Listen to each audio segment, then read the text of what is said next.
What's up, boys and ladies? Got the old girl back. And if you notice, we do have PowerBoost badges now. That was installed. She is looking good. I've been driving that white Explorer over there all week, and I actually bought one. I liked it so much. Bought it used. I will show that later. It's not here. I'm at the dealership. The old girl is running.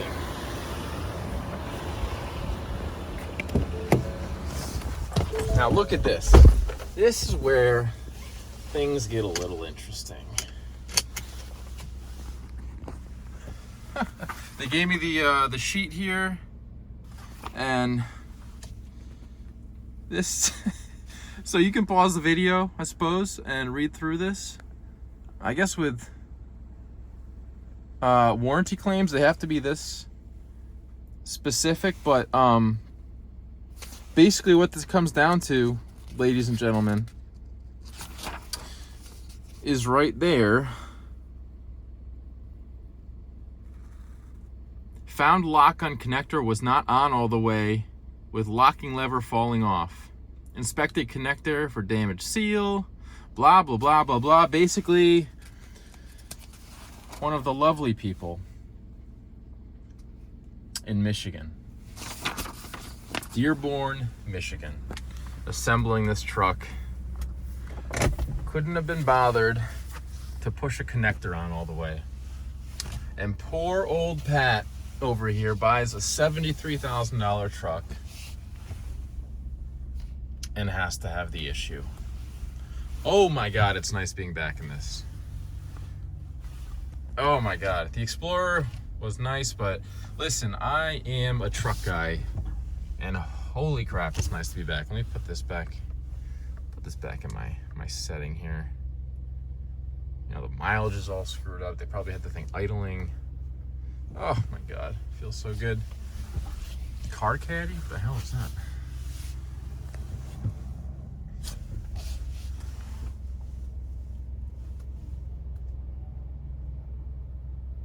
I don't know if this guy's gonna be going or what. Sorry, I just went totally silent there. So, hey, the good news is there is nothing crazy wrong with this truck, and apparently a wire not being plugged in all the way can cause these issues.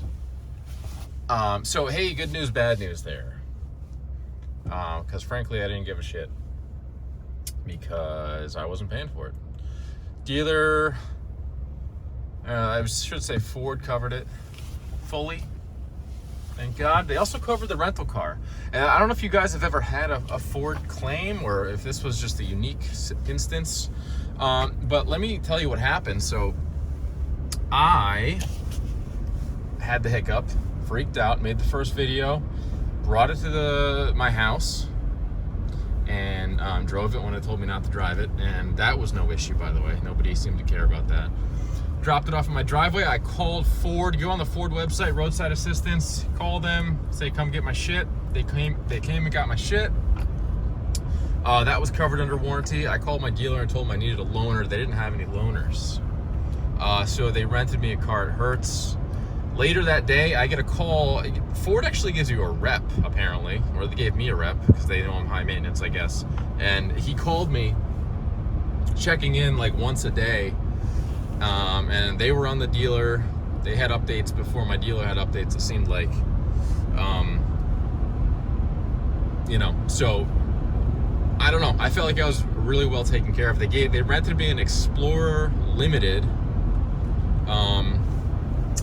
And I liked it so much. Like I said, I actually bought one. I bought a 2020 Explorer Limited for the wife. Replaced her CX-5. It's just not a fast one or anything like that. It's just a normal. It's got the 2.3 4-banger in it.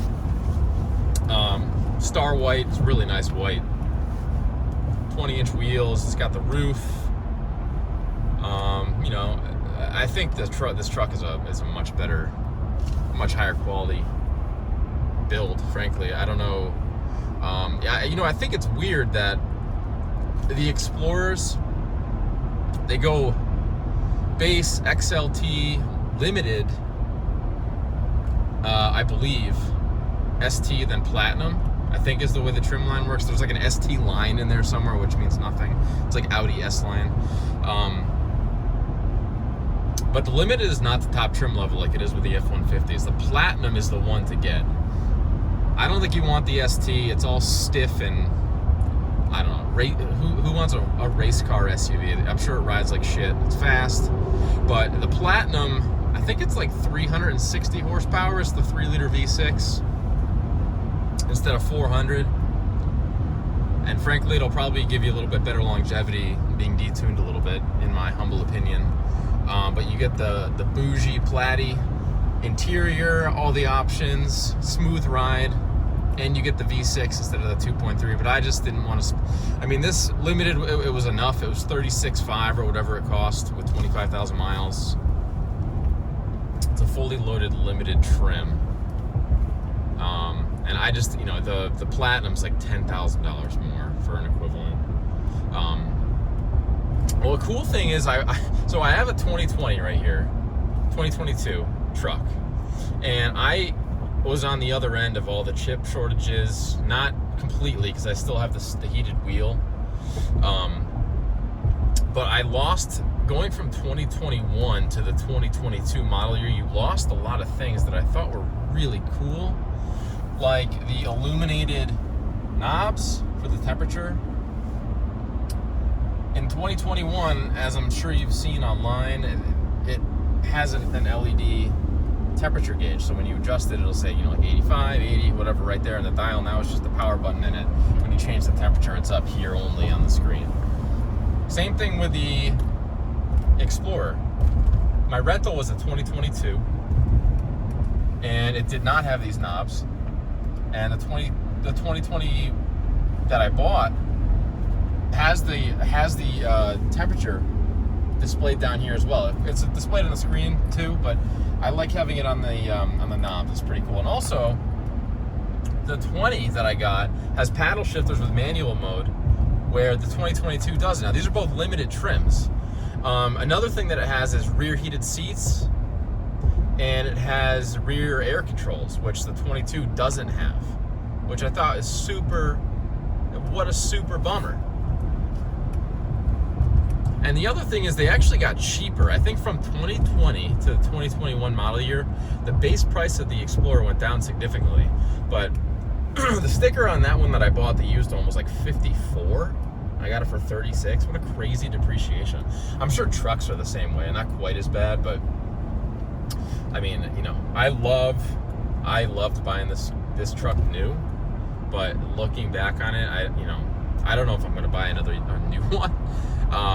I knew about depreciation, but experiencing it firsthand is a different story. It's brutal how much these things go down in value.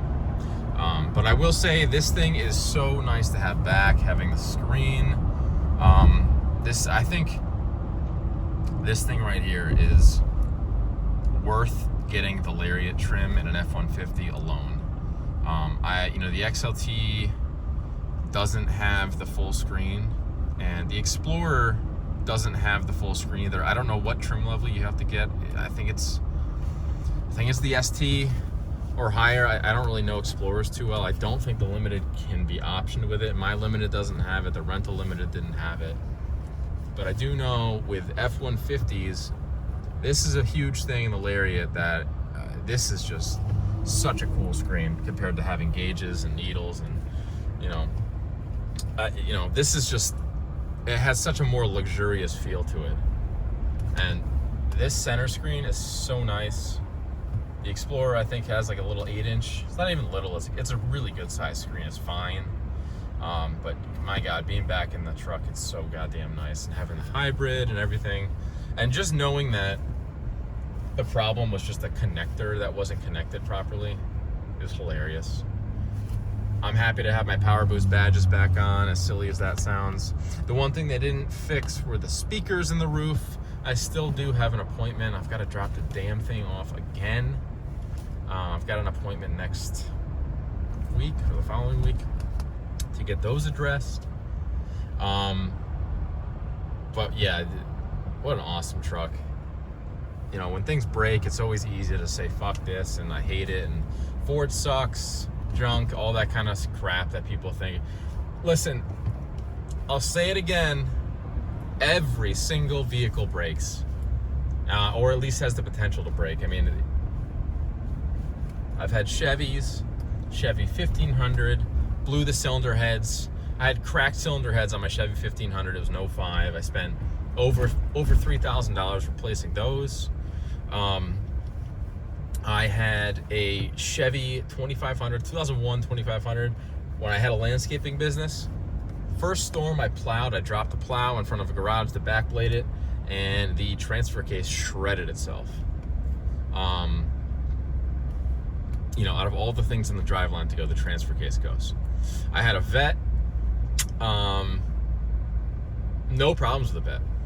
I will say that. I did blow the cylinder. I blew the valves out of it because the shop that I had do the cam work did not put lash caps on titanium valves. By the way, if you're ever building a motor, put lash caps on aluminum valves. Excuse me, not titanium.